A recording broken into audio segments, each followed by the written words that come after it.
दर्शकबिन तपाईलाई फेरि स्वागत छ। मर्निङ मिक्स अन्तर्गत अब हामी टी टक सेगमेन्टमा प्रवेश गर्दैछौँ। टी टकमा समाजका विभिन्न क्षेत्रमा क्रियाशील रहनुभएका व्यक्तित्वहरूसँगको संवाद श्रृङ्खला रहन्छ। आज हामी जानकी गाउँपालिका वडा नम्बर 3 का नवनिर्वाचित वडा अध्यक्ष राजकुमार वर्माज्यूसँग कुराकानी गर्दैछौँ। उहाँको जीवन यात्रा र राजनैतिक आबद्धतासँग जोडिएर जानकी गाउँपालिका वडा नम्बर 3 को योजना के छ, उहाँका चुनावी एजेन्डाहरू के थिए, के काम उहाँले गर्ने योजना बनाउनु भएको छ, अबको उहाँको कार्यकाल चाहिँ कस्तो रहन्छ, यी सबै विषयमा आज हामी कुराकानी गर्नेछौँ। आजको बिहानमा तपाईले हामीलाई हेरिरहनु भएको छ भन्ने अपेक्षासहित सबैभन्दा पहिले आजका हाम्रो अतिथिलाई कार्यक्रममा स्वागत गरौँ। स्वागत छ सर यहाँलाई। नमस्कार। आराम हुनुहुन्छ? आरामै छु सर। अहिले ठ्याक्कै कति वर्षको उमेरमा तपाईँ वडा अध्यक्ष हुनुभयो? मेरो 38 वर्षको उमेरमा भनेको लगभग राजनीतिमा हुमिनुपर्ने बेला नेपालको परिवेशमा उमेर हेर्ने हो भने त अलि धेरै मान्छे धेरै उमेर पाएको भइसकेपछि मात्रै पदमा पुग्ने त्यस्तो खालको छ। तपाईको हामी यो संवादको सुरुवात चाहिँ तपाईको बाल्यकालबाट गरौँ। जानकी गाउँपालिकामै यहाँ जन्मिनु भयो? हजुर, जानकी गाउँपालिकामा। कति नम्बर वडा? वार्ड नम्बर 3 हो। कतिौं सन्तानको रूपमा तपाईको जन्म भएको थियो? हजुर, कतिवटा सन्तान पछि अथवा पहिलो सन्तान कतिौं सन्तानको रूपमा? मेरो 3टा पछि हो। 3टा पछि चौथो सन्तानको रूपमा। चौथो सन्तान। तपाईको बाल्यकाल कस्तो थियो, पढाइ लेखाइ कस्तो थियो, त्यो पनि सम्झाउँ न एकचोटि। बाल्यकाल ठिकै थियो। पढाइ लेखाइ त अब पढाइ लेखाइ गऱ्यौँ, 10सम्म पढ्यौँ। त्यसपछि अब कारोबार गरौँ भनेर कारोबारतिर लाग्यो। कारोबार हाम्रो सुरुमा अब होटल लाइनमा छिर्यौँ। होटल लाइन सिकेर अनि होटल गरौँला भन्ने विचार गऱ्यौँ। अब होटल लाइनको काम सिक्यौँ। त्यसपछि काठमाडौँतिर होटल गऱ्यौँ 1-2-3 महिना जति। त्यसपछि आएर नेपालगञ्ज गऱ्यौँ होटल। अनि होटल गर्दा त्यति राम्रो भएन के पार्टनरमा गर्ने, अनि पार्टनरमा त्यति राम्रो भएन। त्यसपछि अब केही आफ्नै गर्नुपर्छ भनेर किरानाको पसल गऱ्यो। किरानाको ठुलो होलसेल गऱ्यो। ओके, अहिले चाहिँ त्यो किराना पसल गरिरहनु भएको छ? नै, अहिले त रक्सी पसल, किराना हटाएर रक्सी पसल, रक्सीको डिलर छ। यहाँको अहिले ठुलो डिलरै छ। ओके, डिस्ट्रिब्युटर छ। अनि अर्को पानी फ्याक्ट्री छ, ब्लू स्काई पानी फ्याक्ट्री। व्यापार राम्रै चलिरहेछ? व्यापार राम्रो छ। पैसा कमाउने मान्छे अनि राजनीतिमा चाहिँ किन त फेरि? राजनीतिमा त सेवा गर्ने भन्छन्। त्यही त, अब सुरुदेखि मेरो बुवाको पनि त्यही जनताहरूमा लगानी थियो। जनताहरूलाई माया गर्ने, जनताहरूको काम गरिदिने। अनि त्यसले गर्दा म त व्यापारी थिएँ। अनि तपाईको 2074 को चुनावमा अब बुवा बुढो हुनुभयो। अनि मलाई अब लड्नुपर्छ भनेर, चुनावमा आउनुपर्छ, राजनीतिमा आउनुपर्छ भनेर भन्नुभयो। अनि मैले म चुनावमा आउँदैन, मलाई यो राजनीति भनेको सुरुदेखि मलाई राम्रो लाग्थेन के। यो एउटा फोहोरी खेल जस्तो लागेर मलाई राजनीतिमा आउने कुनै चासो थिएन, न कुनै इन्ट्रेस्ट। मैले सपनामा पनि सोचे थिएन राजनीतिमा आउने। त्यही भएर म आउँदैन भने। अनि बुवाले नै उठ्नै पर्छ भनेर, लड्नै पर्छ भनेर मैले मानेन। पछि अब त उठ्दैनस् भने म आत्महत्या गर्छु भनेर राजनीतिमा मलाई प्रेसरले गर्दा आउनु पर्यो। 74 मा आउनु पर्यो। त्यति बेला मैले लगभग 34 कि 35 मतले हारे थिएँ वार्ड अध्यक्षमा। अनि फेरि हारेपछि अब बल्ल नेता भयो। कार्यकर्ताहरूलाई यसो पार्टी दिए, 1-1.5 लाख खर्च गरे। टेन्सन नलिनु भयो, अब राजनीति सक्यो, बुवाको सपना पनि पुरा भयो। फेरि व्यापारमा लाग्यो क्या। तर मेरो फेरि सानोदेखि बानी के थियो, गाउँघरको मान्छे मसँग टच हुने, कुनै समस्या पऱ्यो भने मसँग आउने। अनि तिनको काम गरिदिए भने मलाई खुसी धेरै लाग्थ्यो क्या। गरिबहरूको काम गरिदिने, कसैको एउटा चाहे साथी होस् या कोही मान्छे होस्, उसको काम गर्न मैले पाएँ भने मलाई त्योभन्दा खुसीहरू केही लाग्दैन। त्यही भएर मैले अब राजनीतिमा नआउने, यस्तै गरिराख्ने एउटा मेरो सोच के थियो, एउटा संस्था गराउने, गरिबहरूलाई यसो ट्रेनिङ दिएर जागिर गराइदिने अनि ऊ गराइदिने। अहिलेसम्म मैले धेरै उहाँहरूको लागि गरेँ कि। अब कोही गरिब छ 2-4 हजार दिइहाल्ने, कोही बिरामी छ, कोही के छ, त्यस्तो मेरो धेरै लगानी छ। अनि राजनीतिमा नआउने भनेर मैले यस्तो गरिरहेको थिएँ। अब मान्छेको सपना के हुन्छ, गरिबहरू अब 2000-4000 पाए, त्यसपछि अब बाटो बनाइदिनु भन्छन्। अब हेल्प पाइसकेपछि बाटो बनाइदिनु, घर बनाइदिनु, अब त्यो सबै त व्यक्तिगत सकिन्न। अनि अब लास्टमा फेरि मैले संस्था खोल्ने इच्छामा थिएँ। अब सिस्टमै यस्तो गर्दा अब गाउँपालिका जिताउने मेरो योजना थियो। मेरो साथी थियो राजीव वर्मा, अनि मैले प्लानिङ पुरै मेरो हो। उसले गाउँपालिका जिताउने, अनि माओवादीसँग गठबन्धन गरे। माओवादीसँग गठबन्धन गरेर अब हामी लड्न त लड्यौँ, अनि सिस्टममै सबै अलिकति नमिलेर हाम्रो योजना जति थियो मेरो वार्डको कुनै योजना थिएन। पछि मेरो 3 नम्बर वार्डमा सबैले भन्न लाग्नुभयो तपाईँ नउठ्यो भने, तपाईँ नआयो भने यो वार्ड पनि हारिन्छ भनेर जबरजस्ती मलाई उठ्नु पर्यो लास्टको दिन। मेरो कुनै तयारी थिएन, केही थिएन। लास्टमा फटाफट तयारी गरेर आएको। तपाईको टिम बनाउनु भयो, जस्तै योजना बनाउनु भयो तपाईको साथीलाई पालिकाको अध्यक्ष बनाउनका लागि, कस्ता खालका भिजनहरू तपाईले अगाडि सार्नु भयो? भिजन मेरो कस्तो थियो, म त्यही हो मान्छे। अब मैले यहाँ हेर्दाखेरि के छ, बाटो मात्रै हेरेँ के, बाटो बनाउने मात्रै, रोजगार छैन, बेरोजगार छन् मान्छे, शिक्षामा केही छैन, स्वास्थ्यमा केही छैन। यहाँ मैले त्यस्तो विकासै देखेन क्या। विकास भनेको एउटा बाटोघाटो बन्ने मात्रै हो। अनि जो गरिब छ गरिबै छ, गरिबहरूको बच्चाहरू पढ्न पाउनन्, बोर्डिङको त्यत्रो महँगो फिस छ, अब पढाउनै सक्दैनन्। अनि हाम्रो भिजन के थियो, हामीले के भिजन बनायौँ, सबै आफ्नो पालिकाको स्कुललाई बोर्डिङमा गराइदिने क्या। 2-4 जना एक्स्ट्रा मान्छे राखेर 2-4 जना यसो बोर्डिङमा पढाउँछन्। त्यस्तै 3-3 जना एक स्कुलमा एक्स्ट्रा राख्ने। क्लास पनि अब क्लास तपाईँको सरकारी स्कुलको एउटा क्लासमा 50-60 बच्चा हुन्छन्, पढाउन गाह्रो हुन्छ। त्यो सबै सुधारेर बोर्डिङ जस्तै गराइदिने। बोर्डिङमा के सुविधा हुन्छ, गार्जेनलाई तालिम दिने। अब सरकारी स्कुलमा के हुन्छ, गार्जेनहरू ध्यानै दिन्नन् क्या। गार्जेनले को पनि जिम्मेवारी धेरै हुन्छ, अनि ध्यान दिनुपर्ने कुरा हुन्छ। त्यही भएर गार्जेनलाई तालिम दिने, शिक्षकलाई तालिम दिने, त्यहाँ टाइट गर्ने, सिस्टम मिलाएर शिक्षालाई अगाडि बढाउने। स्वास्थ्य भनेको प्रत्येक वार्डमा एम्बुलेन्स राखिदिने।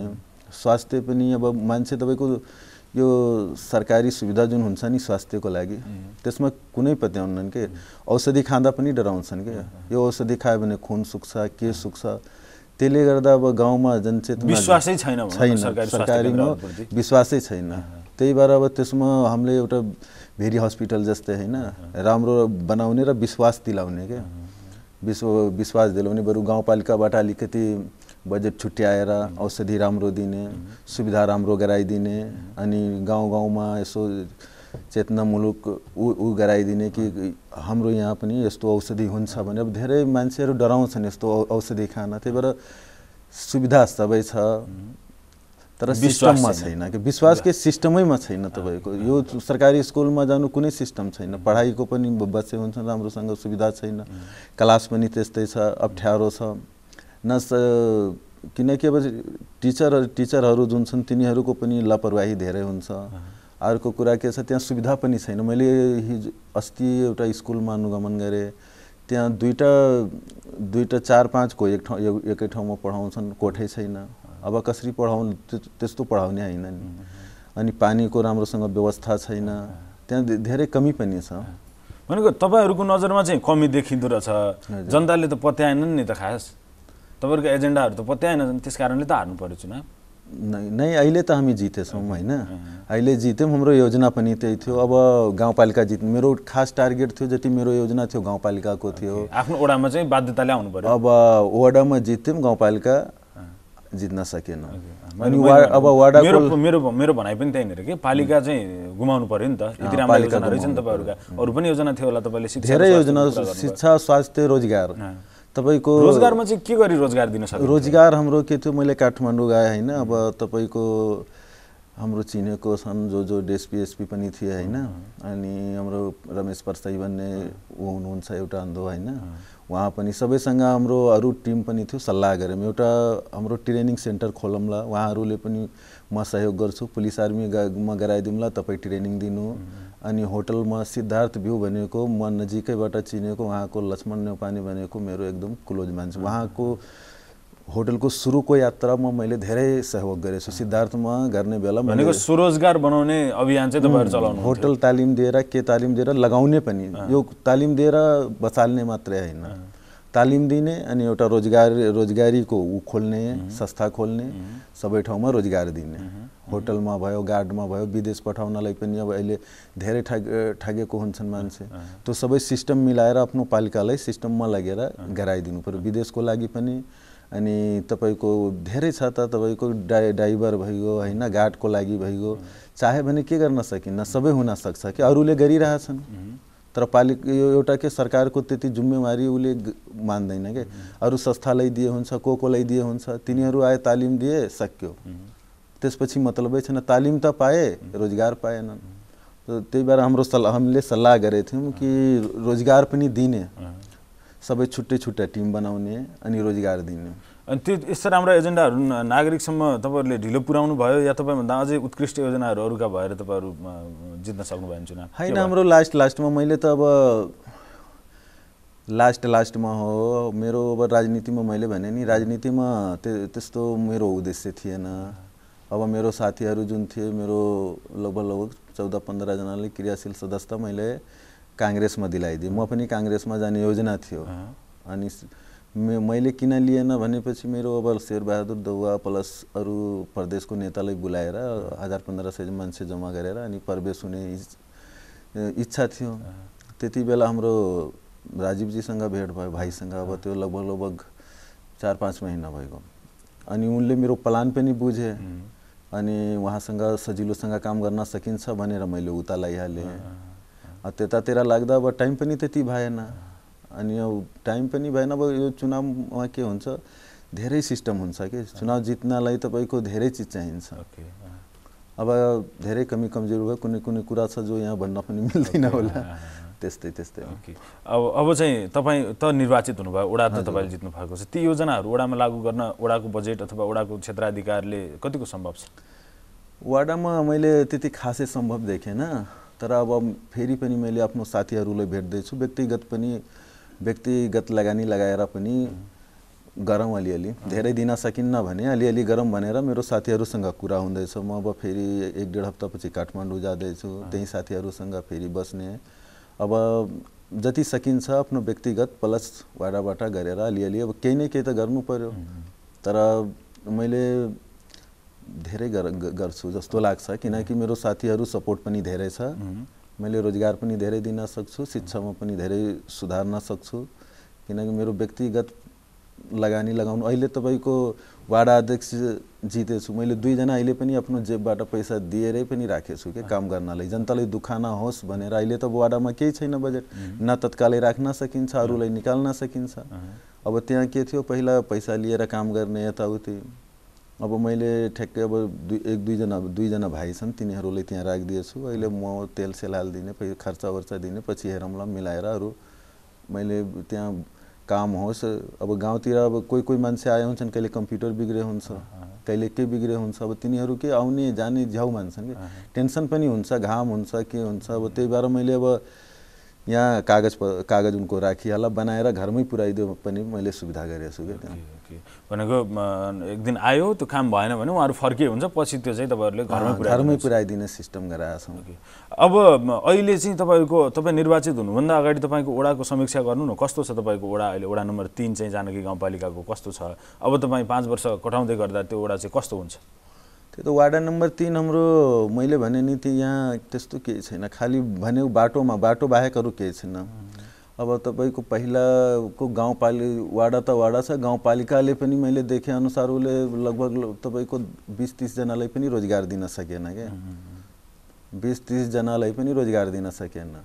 तर मलाई लाग्छ मैले वाडैबाट लगभग 100-150 जनालाई दिन सक्छु जस्तो लाग्छ बजेटको सीमा हुन्छ होला तपाईको क्षेत्राधिकार हुन्छ होला त्यो सबै अध्ययन गरेर अनि रोजगारी दिन्छु भन्ने होला त मैले भने नि व्यक्तिगत पनि मैले गर्न सक्छु कुनै तपाई उद्योगी पनि हो एउटा हैन मैले व्यक्तिगत पनि किनकि अब मेरो टिम पनि राम्रो छ साथीहरुको सहयोग पनि छ त्यही भएर अब वाडाबाट जति सकिन्छ गर्ने हो बाकी मैले व्यक्तिगत पनि सोच राखेको छु सडक बाटोहरु केही छैन भन्नुहुन्छ अहिले त्यहाँका नागरिकहरु कसरी सेवा लिइरहेका छन् जस्तो स्वास्थ्यको कुरा होला विद्यालय स्वास्थ्य मैले भने नि अब त्यही हो स्वास्थ्यमा मजबुरी अब तपाई जानु न त्यहाँ हेर्नु स्वास्थ्यमा को लिन्छ सबै भेरी हस्पिटल कोही कता आए हुन्छन् त्यहाँ तपाई केही त्यस्तो सुविधा अब खोपसोप लगाउने बेला लगाउँछन् तिनी आफै गएर सुविधा लिने बेला मान्छे जान्दैनन् मलाई लाग्दैन त्यहाँ जान्छन् भनेर किनकि अब मैले देखे अनुसार अरू बरु नजिकको मेडिकलमा जान्छन्, अरू ठाउँमा जान्छन्, मैले त्यो त्यति पत्याउन स्वास्थ्य। तपाईँले चाहिँ सरकारी सेवा सुविधा कतिको लिनुहुन्छ? जस्तो सरकारी अस्पतालमा तपाईँले सेवा लिनुहुन्छ कि लिनु हुँदैन,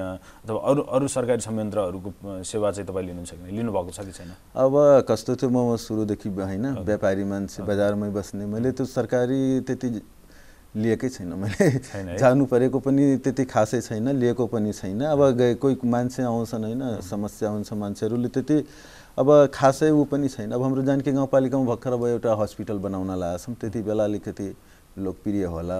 अब सानो सानो स्वास्थ्यमा त्यति मान्छे पत्याउनुहुन्न। गाउँ स्वास्थ्यको मात्रै कुरा भएन, तपाईँ आफ्नो जीवनमा अहिलेसम्म सरकारी कार्यालयहरूमा भनौँ, जस्तो वडा कार्यालय किन नहोस् अथवा गाउँ विकास समिति हुँदा गाउँ विकास समितिको कार्यालय किन नहोस्, कतिपटक सेवा लिन जानुभयो? सेवा लिन त अब काम परे बेला गइन्छ। जस्तो के कामको लागि जानुभयो तपाईँ सरकारी कार्यालयमा? सरकार अब खासै अब मेरो कामको लागि अब जसरी जग्गा सग्गाको कारोबार भयो होइन, अब नागरिकता सागरिकताको भयो, त्यसको लागि गइन्छ, नत्र अब खासै त्यति काम पर्दैन है। अब नागरिकहरू तपाईँसँग किन जाने? तपाईँ त अब अध्यक्ष हो, पहिला तपाईँ सेवाग्राही भएका कारणले गर्दा काम पर्यो भने मात्रै जानुहुन्थ्यो। अब नागरिकहरू तपाईँलाई चाहिँ भेट्न अथवा तपाईँ सामु चाहिँ किन जाने? त्यही त के छ, उहाँहरूको जुन व्यक्तिगत घटनाको जुन हुन्छ नि, अब तपाईँको नागरिकता सागरिकता त्यो त आफै आउनुहुन्छ, बाँकी हामी जुन योजना ल्याउन लागेका छौँ तपाईँको केही न केही, जसरी तपाईँको रोजगारको लागि या रोजगार भएको या स्वास्थ्य राम्रो बनाउने, जसरी अब तपाईँको यो रोजगारको लागि छ नि, हामी अब खोल्दैछौँ एउटा सबैजना मिलेर एउटा सेन्टर खोल्ने। तिनीहरूलाई एउटा इच्छा हुन्छ होइन, एउटा चाहना हुन्छ। कतिजना रोजगार पाए हुन्नन् क्या, रोजगारको लागि पनि आउँछन् हामीसँग। अनि अरू समस्या, कुनै पनि समस्या पर्यो भने अब मैले एउटा कार्ड छपाएको छु, गाउँघरमा अब भेटेर दिन्छु। कुनै पनि समस्या पर्यो भने हामीलाई भेट्नु भनेर, किनकि हम कुनै पनि समस्या हो क्या, अब जुनमा हामी गर्न सक्छौँ गर्ने हो, जुनमा जति सहयोग हुन्छ गरिदिने हो क्या। त्यसैले गर्दा हामीसँग आउने हुन्। किन अब उहाँहरू कुनै पनि मान्छेको के हुन्छ, अब धनी मान्छे भयो भने के हुन्छ, धनी मान्छेको तपाईँको आफ्नो पैसा लगाएर होइन राम्रो हस्पिटल या जे सबै इच्छा पुरा गर्न सक्छन्, तर गरिब मान्छेको इच्छा पुरा गर्नलाई सरकारै चाहिन्छ राम्रो क्या। जे उनीहरूको इच्छा हुन्छ, जे सपना हुन्छ, सरकारैसँग हुन्छ, अरू कसले हेरिदिन्छ उनलाई? अब तपाईँ फेरि के आरक्षण चाहिने भनेर जोस् भनौँ न, राज्यको मूल प्रवाहीकरणमा नआएको एउटा वर्ग मधेसी समुदाय पनि हो भनेर मधेसको आन्दोलन कति भयो, त्यही मधेस समुदायबाट तपाईँ अहिले वडा अध्यक्ष बन्नुभएको छ। तपाईँको समुदायको उत्थानका लागि तपाईँले के गर्नुहुन्छ? एउटा गम्भीर प्रश्न छ नि मधेस समुदाय। मैले खासै त्यस्तो तपाईँको मधेस पहाड भनेर मैले त्यति अहिले कुनै चिज सोचेकै छैन। सुरुदेखि मैले सबै समुदायमा बजारतिर बसे, सबै मिलेरै बसेछौँ। हुन त उसो त नेपालगञ्ज एउटा सद्भावको सहर हो, यहाँ चाहिँ त्यस्तो विभेद त छैन। तर पनि हामी भन्दाखेरि चाहिँ के भनिराखेका हुन्छौँ भने आदिवासी जनजाति मधेसी होइन समुदायहरू चाहिँ राज्यको मूल प्रवाहीकरणमा आउन सकिराखेका छैनन्। त्यहाँसम्म त मैले पुगेको छैन सर होइन, त्यहाँसम्म पुगेको छैन। तर मैले एक नजरले हेरेछु होइन, अहिलेसम्म तपाईँको लगभग सानैदेखि जो आयो सबैको मैले काम गर्दा धेरै जमाना भएको कि मैले सानैदेखि सबैको धेरै मान्छे मसँगै अपेक्षा राखे हुन्छन् कि कुनै काम परे भने आउँछन्। त्यति बेला मैले त्यस्तो दिमागैमा आएन, मेरो कहिले दिमागैमा आएन को जनजाति हो को के हो, जसलाई पाएँ मैले सबै काम गरेँ। अहिले त्यसको बारेमा त्यति मैले अध्ययन पनि गरेको छैन अनि ऊ पनि गरेको छैन। जस पर्यो भने चाहिँ अब शिक्षाको कुरा गरौँ न, शिक्षाको अवस्था चाहिँ जानकी गाउँपालिकाको कस्तो हो, वडा नम्बर 3 को चाहिँ कस्तो हो तपाईँ भयो, अब चाहिँ के गर्नु शिक्षालाई? अब शिक्षाको लागि त्यही अब वाडाबाट कति गर्न सकिन्छ गर्ने हो। अब सबै ठाउँमा हेरेर मैले सबै ठाउँमा अनुगमन गर्दै अनि त्यहाँको समस्या बुझ्दै गरेछु होइन। अब हिजो अस्ति मैले एक ठाउँमा गरेँ इन्द्रपुरमा, त्यहाँ कोठाको के को अभाव रहेछ, पहिला त्यहाँ अभाव गर्ने, त्यसपछि मैले त्यहाँ के भनेछु सबै शिक्षकलाई अनि त्यही जुन हामीले गाउँपालिकाको लागि प्लान राखेको थियौँ त्यही प्लान त्यहाँ लागू गर्न लागेछौँ क्या। किनकि अब शिक्षकलाई तालिम दिने अनि शिक्षकलाई पनि मैले भनेछु अब एउटा राम्रो टिचर आउँछ 3 महिनामा बच्चाहरूलाई सोध्छ के सिकाउनु भयो त्यो टिपेर लगे हुन्छ, फेरि 3 महिनामा आउँछ। 3 महिनापछि बच्चाको केही परिवर्तन भयो कि भएन भने तपाईँहरूको लागि पनि अलिकति गाह्रो होला भनेर मैले भनेछु कि परिवर्तन गर्नु पर्यो भनेको पहिला शिक्षकको गुणस्तर अभिवृद्धि गर्ने अभियानमा हुनुहुन्छ। पहिला उहाँहरूको पुरै गर्न सकिन्न भने कसरी टाइट गर्ने त वहाँ यो कमी छ त्यो कमी छ त्यो गर्नु पर्यो त वहाँहरूको पनि सुनिदिनु पर्यो उहाँहरूलाई तालिम दिने उहाँहरूको क्षमता तालिम वृद्धि दिने भयो अनि कोठा छैन कोठा बनाइदिने पानीको सुविधा छैन पानी बनाए त्यहाँ तिनीहरूको भने जस्तो गरिदिनु पर्यो पहिला स्कुल त्यो भन्नको जत्रो गरिदिनलाई त बजेटले भेट्दैन भनेर कति मान्छेहरूले भन्छन् योभन्दा अगाडि निर्वाचित भन्न त भन्छन् तर कुनै चिज असम्भव छैन गर्न चाह्यो भने हुन्छ मलाई लाग्छ कसरी चाहिँ गर्ने चन्दा उठाउने अथवा कसरी चन्दा उठाउनु पर्दैन बजेटैबाट हुन्छ तपाईको के हुन्छ अब जसरी मेरो वहाँ मैले के छ प्लाटिङ जग्गा गर्छन् नि प्लाटिङ जग्गा अरू के यो जता पाए त्यतै घर बनाइदिन्छन् हैन अव्यवस्थित बसोबास भनौँ तिनलाई के अलिकति रोक्नु पर्छ के 5 वर्षमा तपाईको 1 वर्षमा यति प्लाटिङ गरेर छोड्दै हुन्छन् फेरि त्यसैमा बजेट हाल्नु पर्छ के त्यो बजेट कन्ट्रोल गरेर हामी यता शिक्षामा लगायौं स्वास्थ्यमा लगायौं भने सम्भव छ के अरू त्यस्ता बजेटहरु कहाँ मिसयुज हुँदा रहेछन् त्यस्तो बजेट जस्तो त्यस्तै प्लटिङ गर्ने त्यहाँ मात्र लगानी गर्ने त्यस्तो ठाउँमा कि यो सबभन्दा बढी तपाईको बाटो नै हो के बाटोमा गर्दिने अनि यो तब जुन ट्रेनिङ हुन्छ नि त्यसमा पनि तपाईको अब सिलाइ कटाइको तालिम के को हुन्छ नि यो दिए हुन्छन् तर त्यो काम लाग्दैन के सिलाइ कटाइको तालिम दिए एउटा मसिन दिए त्यसपछि घरमा बसे हुन्छन् राम्रोसँग सिके हुन्न फेरि तिनलाई बलु रि गर्दिने अलिकति सिकाइदिने जान्तिनु सकिन्छ भने मैले भने नि यसो साथीहरुलाई मिलाएर एउटा कारखाना खोल्दिने तिनीहरु हल्का पुल्का काम पाए काम दिनु पर्यो कि तालिम मात्रै दिएर हुँदैन के सिप दिएर मात्रै भएन अवसर पनि दिनु पर्यो अवसर पनि दिनु त्यो अवसर सिर्जना गर्नुहुन्छ तपाईले 5 वर्षको अवधिमा कति जना भन्नुभयो 150 जनालाई रोजगार दिन्छ लगभग 150 जना 5 वर्षको अवधिमा कि यो 1 वर्षमा 5 वर्षमा 150 ती 150 जनाको दीर्घकालीन यो आय आर्जनको बाटो हुने गरी हुन्छ या तपाईको अवधि रौन्जेलसम्म मात्रै हुन्छ नै तिनको त आफ्नै हुन्छ सिप दिएर राम्रो ठाउँमा लगाइदिने हो त्यो त सधैँभरि अब तपाई राजनीतिमा आउनु भएकै हो अब राजनीतिमा त यस्तै हो मैले भने नि पहिला त रुचि थिएन भन्नुभयो थिएन अहिले अब निर्वाचितै भइहाल्नु भयो रुचि नहुँदै आको अब अगाडिको हेरौं के हुन्छ योजना चाहिँ बन्नु पर्छ अरे राजनीतिज्ञ हुनका लागि म 5 वर्षमा वडा अध्यक्ष त्यसपछि फेरि वडा अध्यक्ष अथवा पालिका अध्यक्ष त्यसपछि सांसद त्यो योजना हुन्छ अब के छ हामीसँग जुन टिम छन् साथीहरु छन् हैन तिनीहरुले पनि पालो दिनु पर्यो तिनीहरुसँग सल्लाह गरेर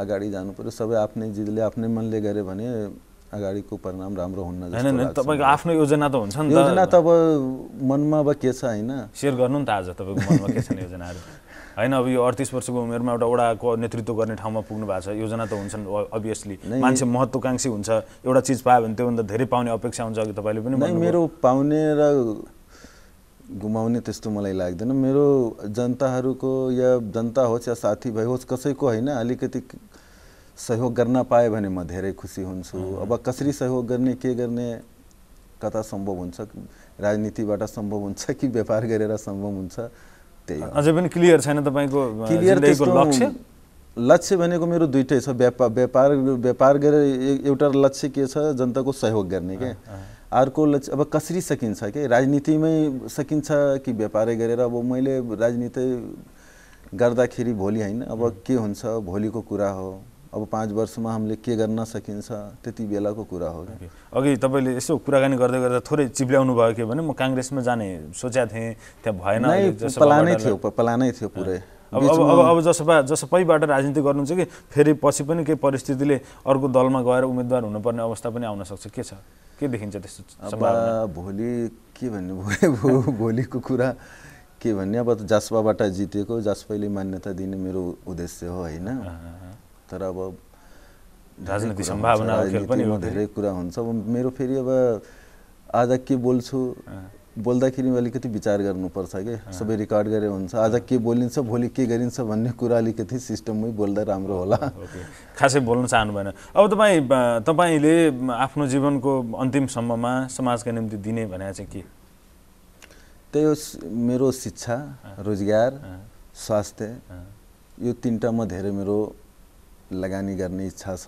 र यसैबाट सबै चीज सम्भव हुन्छ के तपाईले बिए गर्नुभएको नै सर बिए गरिसकेँ कति वर्षको उमेरमा बिए गर्नुभएको थियो बिए त मेरो लगभग तपाईको कति 13-14 वर्षको उमेरमा यो प्रश्न किन पनि गरिराखेको छु भने नेपालगञ्जमा छिटो विवाह गर्ने समस्या थियो अहिले केही ठाउँहरु बाल विवाह मुक्त वडा घोषणा भएका छन् केही गाविसहरु नै यो त धेरै गलत भयो जसरी हाम्रो यहाँ पनि छ तपाईको बाल विवाह अनि यो तपाईको दिशामुक्त क्षेत्र घोषणा गर्ने कापीमा मात्रै भएको छ, लिखितमा मात्रै भएको छ।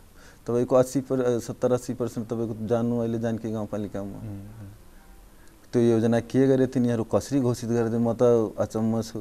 सब गएर हालत हेर्नुस् के छ। अब यो त नेपालको कानुनले नै बाल विवाह नेपालको कानुन नै नेपालको कानुन त यो ठिकै हो, घोषित गर्नुपर्छ, तर अलिकति सिस्टममा गएर टाइट पनि गर्नुपर्छ। कुनै चिज लागू मात्रै गर्ने हैन नि, त्यसको कार्यान्वयनको अवस्था कस्तो छ त्यो गर्नुपर्छ। त अब के हुन्छ त तपाईको वडामा बाल विवाह हुन्छ कि हुँदैन? बाल विवाह तपाई आफै बाल विवाह गर्नु भएको छ एक जमानामा हैन, त्यो कुरा तपाईले तर अहिले नहोस् भनेर हाम्रो उद्देश्य, किनकि अब बाल विवाह गर्न हुँदैन हैन, अनि कानुनको ऊ पनि पालना गर्नुपर्छ। तर यो बाल विवाहको लागि पनि अब के छ, मैले के सोचेछु, अब सम्भव हुन्छ कि हुँदैन वडाबाट। जसरी छोरी जन्मिन्छ भने अब सम्भव छ भने 20 वर्षको त्यसको बिमा गराइदिने के।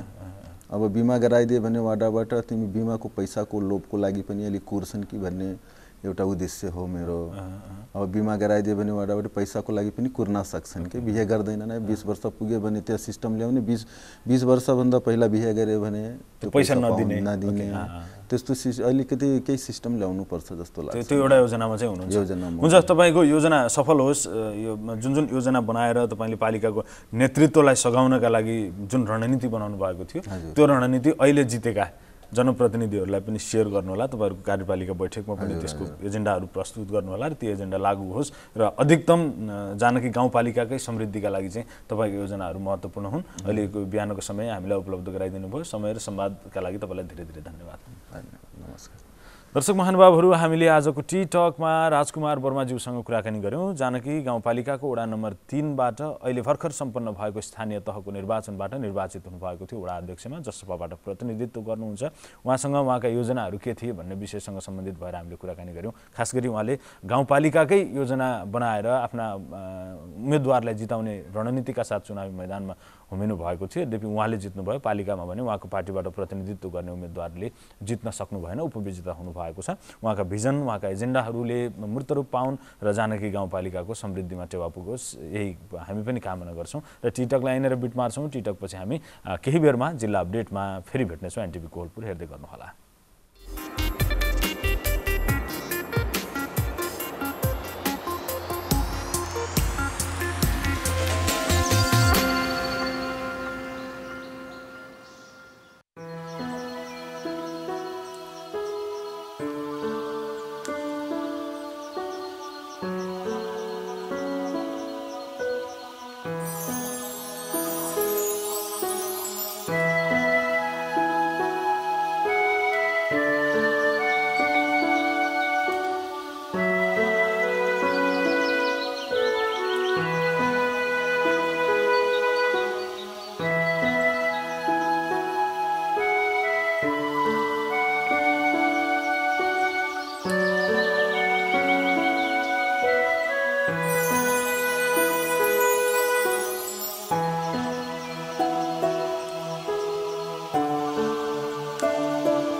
केही नयाँ, केही फरक।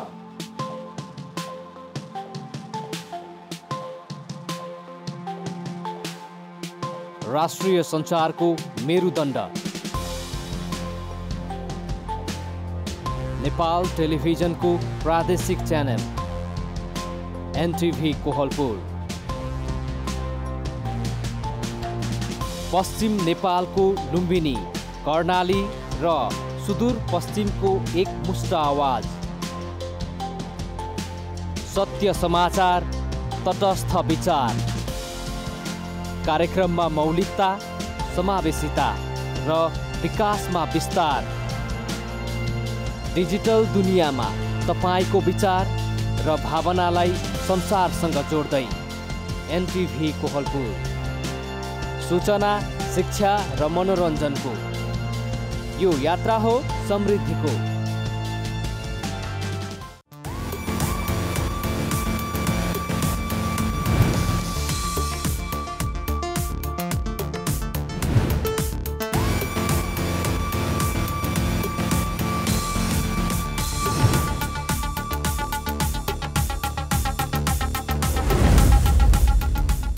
दर्शकबिन तपाईँलाई फेरि स्वागत छ। मर्निङ मिक्स अन्तर्गत अब हामी जिल्ला अपडेट सेगमेन्टमा प्रवेश गर्दैछौँ। जिल्ला अपडेटमा आज हामी अछामको पछिल्लो वस्तुस्थितिका बारे जानकारी दिने प्रयत्न गर्दैछौँ। अछामको पञ्चदेवल विनायक नगरपालिका 4 मा मृत भेटिएका किशोर विनोद साईको शवको पोस्टमार्टमपछि दाह संस्कार भएको छ। यो बीचमा धेरै कुराहरू भए, केही समय आन्दोलनै भयो, शव उठाउन मानिएन, आफन्तहरूले बुझ्न मानेनन् र हिजो चाहिँ किटानी जाहेरी 13 जनाको नाममा किटानी जाहेरी दर्ता भएपछि मात्रै उनीहरूले सब बुझेका छन्। यो सबै फेरिस्त के भएको थियो, त्यो घटनाक्रम कसरी भयो, बीचमा केही दलहरू बीचमा फेरि आरोप प्रत्यारोपको कुरा भयो, अहिले किटानी जाहेरी परेको छ। यो सबै फेरिस्तका लागि हामीले अछाम जिल्लाका जिल्ला प्रशासन कार्यालयका सूचना अधिकारीज्यूलाई टेलिफोनमा जोडेका छौँ। दिपेश रिजालजी हुनुहुन्छ अछामका जिल्ला प्रशासन कार्यालयका सूचना अधिकारीज्यू टेलिफोनमा जोडिनु भएको छ। दिपेशजीलाई हामी यसको घटनाको वस्तुस्थिति, आजसम्म भएका के प्रगतिहरू भयो त्यो घटनासँग जोडिएर र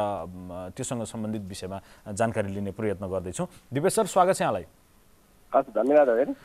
यो अछाममा पछिल्ला केही दिन एउटा घटनाले एकदमै धेरै भनौँ न चर्चा पायो, राष्ट्रिय मिडियाहरूमा पनि भयो, त्यहाँ पनि धेरै चाहिँ तनावको स्थिति सिर्जना भयो। जेठ 17 गतेदेखि बेपत्ता भएका व्यक्तिको चाहिँ शव भेटिएर पनि केही दिनसम्म, त्यो 6 दिनपछि मात्रै शव उठ्यो। यसको सबै वस्तुस्थिति घटनाक्रमहरूको जानकारी गराइदिनु न संक्षेपमा, के भएको थियो, कसरी भयो र अहिले अन्तिममा चाहिँ कसरी चाहिँ त्यो शव उठ्ने स्थितिको वातावरण बन्यो। धेरै धेरै धन्यवाद सर। विशेष गरी अब अहिले राष्ट्रिय मिडियामा नै अलिकति मुख्य स्थान पाएको विषय छ जुन अछामको पञ्चदेवल विनायकको घटना। मैले प्रथमत यस कार्यक्रम मार्फत नै यस अछाम पञ्चदेवल विनायक नगरपालिका वार्ड नम्बर 4 का 17 वर्षीय विनोद साई जो चाहिँ मृत फेला परेका छन्, उनको लास फेला परेको थियो, उनप्रति विशेष श्रद्धाञ्जली व्यक्त गर्न चाहन्छु। अनि उहाँको परिवारलाई चाहिँ अहिले धारण गर्ने क्षमता चाहिँ ईश्वरले प्रदान गरून् भन्ने चाहिँ नि कामना पनि गर्न चाहन्छु। अनि खास विषय घटना कसरी अगाडि बढेको थियो भन्ने सन्दर्भमा जुन प्रश्न गर्नुभयो यहाँले, 79 साल यो जेठ महिना चाहिँ 17 गते राति 9:30 बजेदेखि ती बालक चाहिँ त्यहाँबाट हराए भन्ने खालको चाहिँ कुरा भएर छ खास, होइन सर? हजुर हजुर।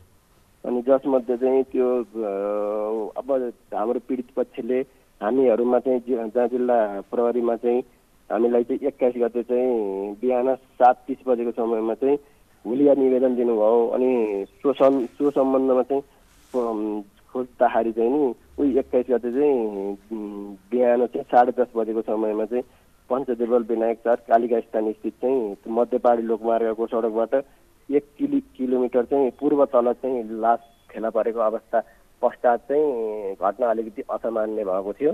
अनि त्यसलाई चाहिँ व्यवस्थापनका लागि विभिन्न प्रयासहरू पनि गर्नुपर्ने अवस्था पनि भएको थियो सर। हजुर हजुर। त्यो बीचमा भएका घटनाक्रमहरू र त्यसलाई समाधानका लागि गरिएका प्रयासहरूको विषयमा पनि थोरै जानकारी गराइदिनु न, प्रशासनका तर्फबाट के भएका थिए? जुन मृत लास फेला पर्यो त्यस पश्चात चाहिँ त्यहाँको जुन पीडित पक्ष हुनुहुन्छ, त्यहाँको जुन नागरिकहरू हुनुहुन्छ, उहाँहरूले चाहिँ पञ्चदेवल विनायक नगरपालिकाको मूल ढोकामा ताला लगाएर चाहिँ आन्दोलन गर्नुभएको थियो सोही दिन। अनि इलाका प्रहरी कार्यालय विनायकमा चाहिँ ढुङ्गा मुढा पनि भयो। त्यसले गर्दाखेरि चाहिँ कार्यालयको ढोकाहरू अनि झ्यालका चाहिँ सिसाहरू फुट्ने अवस्था रह्यो। अनि कार्यालयको गाडीमा पनि क्षति भयो, होइन? अनि पछि त्यस घटनाक्रम विकसित हुँदै जाँदाखेरि चाहिँ हाम्रो चाहिँ मध्य पहाडी लोकमार्गको जुन खण्ड छ सुर्खेत अछाम खण्ड, त्यो पनि अवरुद्ध हुने अवस्था भयो। त्यसले गर्दा चाहिँ अलिकति असामान्य अवस्था सिर्जना भयो। तर बिस्तारै चाहिँ सबै विषयहरू चाहिँ सबैले चाहिँ अलिकति कन्भिन्स पनि हुनुभयो। अब हाम्रो चाहिँ मुख्य दायित्व भनेको चाहिँ अपराधीलाई चाहिँ अपराध जुन भएको छ त्योबाट चाहिँ उसलाई चाहिँ त्यसमा चाहिँ पक्राउ गर्ने अनि चाहिँ त्यससँग सम्बन्धित चाहिँ न्यायिक कारबाहीहरू अगाडि बढाउनु पर्ने भएको भएर हामी सबैलाई चाहिँ कन्भिन्स पनि गऱ्यौँ। अनि त्यसै पनि अलिकति पछिल्लो समय चाहिँ अवस्था अलि सामान्यतर्फ चाहिँ हुनु पर्यो। 6 दिनपछि शव उठाइयो हिजो, होइन? हजुर, सब अस्ति चाहिँ उठ्यो, हिजो पोस्टमार्टम भएर परिवारले बुझिदिनु भयो। ओके।